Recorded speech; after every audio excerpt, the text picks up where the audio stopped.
Hi there, this is Amanda Frankel with our Crafty Play Date, and today we are making this card. Now, I have been neglectful in posting videos lately. I'm sorry. This is actually from a class that I had not too long ago, so I do need to post them so that people that take my class online can make their cards. But I also want to teach you a trick. So although some of this is retired now, some of it's not, there are substitutions you can use. So I'm going to talk a little bit about that. And I'm going to teach you a trick in this card. So I wanted to go ahead and get this started. We are using today Notes of Nature. This stamp set did retire. It was in the spring catalog, so it's not too far gone, and you might still be able to get it. If you love it and you really want it, since it's retired, you can contact me and I will be able to sell mine. But we are using two stamps from it. We're using this spatter, which seems ridiculous to use a spatter instead of just spattering it yourself, but it's hard to spatter evenly, and this looks really cool.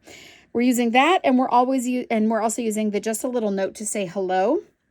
This is kind of a masculine looking card, which I really liked. Although this nature, you really could go either way on it. So it's nice to just not have just straight up flowers all the time. So I liked that stamp set. We're also using Pebbled Path. This is still a current color, so you can still get this color. And we're using that in the cardstock and the ink. We're only using one shade of ink. We are using a distressed gold paper that is retired, but in the new catalog, they do have some papers that you could use. Actually, this is the new catalog, by the way. If you don't have this catalog, it doesn't have a spiral. I put a spiral on mine so that I can lay it flat. But if you don't have this catalog, contact me and I can see if I can get you one. But there is a distressed gold paper and a brushed gold paper. It's just not quite the same as this one, but you don't have to make yours just like this. This is just an idea. If you want to make it just like this, contact me. I'll see if I've got any left retired. But anyway, so we're using that gold. We're using this designer series paper. It is actually, it was in the last catalog, but it is in the spring one, but it is carrying over. And its name is Nature Sweetness. I loved it because one side has... that would be upside down. The writing would be upside down. One side has some gold in it, foil, but the other side is matte. And the whole paper set is really nice. It coordinates with masculine, feminine, works really well. So we're using that paper. And we're using this trim that also retired. I do have a little bit left. So if you love it and you want it, contact me. It is leather. It is thick. I don't know if you can kind of see that. It is a thick, like leather cording that is gilded on both sides, and then it's a thick one. It's kind of a fun thing to work with. It would be great on tying off gifts and things like that. It's a little harder to bow for a card, so we're just folding it over. But I think it gives it a good masculine look with a little gold in it. So it really could go either way. So that's what we're using today. Some retired, some not.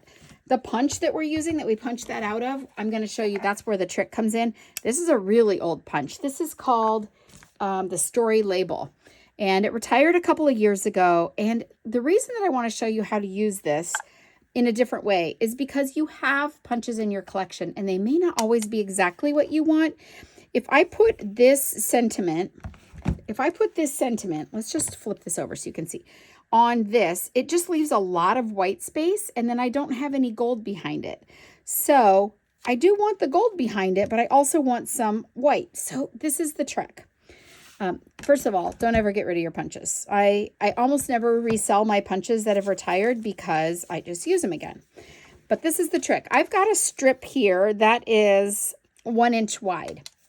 Why 1 inch is important is because this piece of paper here, the white is basic white, and it is 5 by 3 3/4.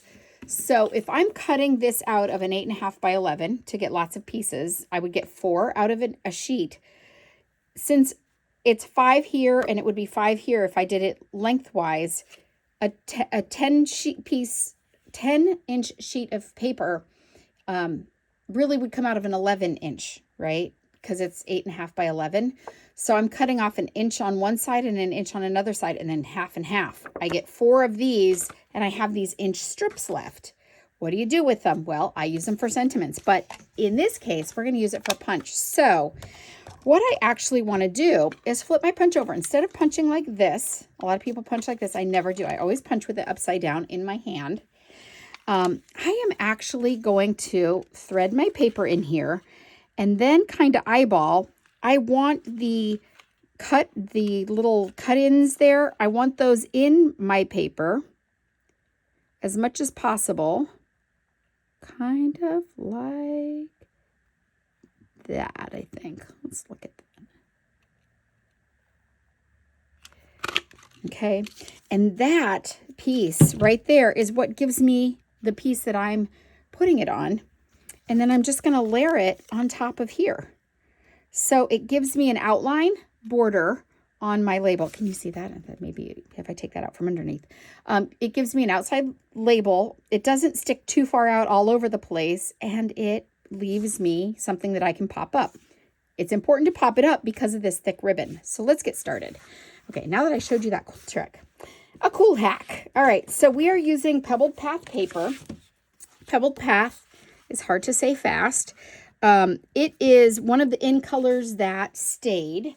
So, you know, we have 10 in colors at all times, 5, and they're good for 2 years, and they alternate years. So this is going to be good through next year. We just retired some and we just got some new ones in, but these stayed. All right, so there's my Pebbled Path, and then I have my basic white paper that I told you about. I already gave you the sizes on that. We are going to stamp the splotches on it. So I'm going to open that up. And the way I did this is I just kind of, I don't want to turn this. This is writing. You can't really read it. And if you did, it doesn't really make a lot of sense. But I don't want to have it upside down because that would make me a neurotic mess. All right, so this is my stamp. I don't have my labels on him. Sometimes I put them on and sometimes I don't. But I'm just going to kind of random stamp. And the reason that I put this other paper on here is just so that I kind of had an idea of where it was going to go. I want it to go underneath. Perfect. Okay. And you saw how careful I was. Not at all. All right, so now I can go ahead and glue this on. So I'm just going to use my liquid glue that seems to be, you know what, if I take it on a plane, I take these on the plane with me. When I take them on a plane with me and then I bring them back home, the first time I open them after being on a plane, they're like, woo, because of the pressure. All right, so that's a lot more than you need. You never need that much. You know what I could do? You never need that much glue, by the way, because your cards, as I always say, not going through a wind tunnel. All right, so not upside down. Okay, so I'm going to go ahead and glue that on there like that. And then this gold piece is actually going to be glued down right on top here. Okay, this piece is not going to be glued. It's going to be popped up. So I'm going to go ahead and stamp on that. I did have the label on that one. It says just a little note to say hello. I'm going to stamp on that. Oh, no, it worked out. Worked out. Okay, so then my ribbon or trim in this case, because it is that trim, I'm just going to I'm going to double it, and it's going to be about that long. I don't know how long that is. I'll cut it, and then I'll measure it for you. How's that? And this is just a rough guess. It does not have to be as long or as short as mine, so seriously, don't get hung up on the details except the paper, the writing being upside down. You can get hung up on that because I did. All right, it is 8.5 inches, mine. All right, so I'm just going to double it over and just kind of like that. I don't want these to be exactly the same length at the end. I want them to be a little staggery. Not a word, by the way. And I am going to, this seems weird, but I'm going to tape it to the back of my sentiment. Just a little note to say how I want it this way. Otherwise, my words would be backwards. Okay, so I'm going to tape it on there together, like crunched up like that, like this. it just makes it easier now for me to work with. Otherwise, it's like, you know, coming apart while I'm trying to get it stuck down. And also, it gives me a little space now where I know where my dimensionals have to be. So I'm going to use this little mass. Yeah, this little mass of dimensional piles that I have here. I'm using the minis, and I'll show you why. Because I actually want them not on the trim. Okay, so I'm going to do this. I want them not on the trim. The trim is already thick enough. If I put them overlapping on the trim, it's going to make this wobbly, and nobody wants something wobbly. All right, so I think I can squeeze one more on there. I think that'll be good. Okay, so now I can peel the backs off on these. If you ever have trouble peeling the backs off, just stab it with your fingernail. I'm just going to throw those on the floor like I don't have to clean them up later, but guess what? I do. I do, because I'm the cleaner of my own space. Sometimes.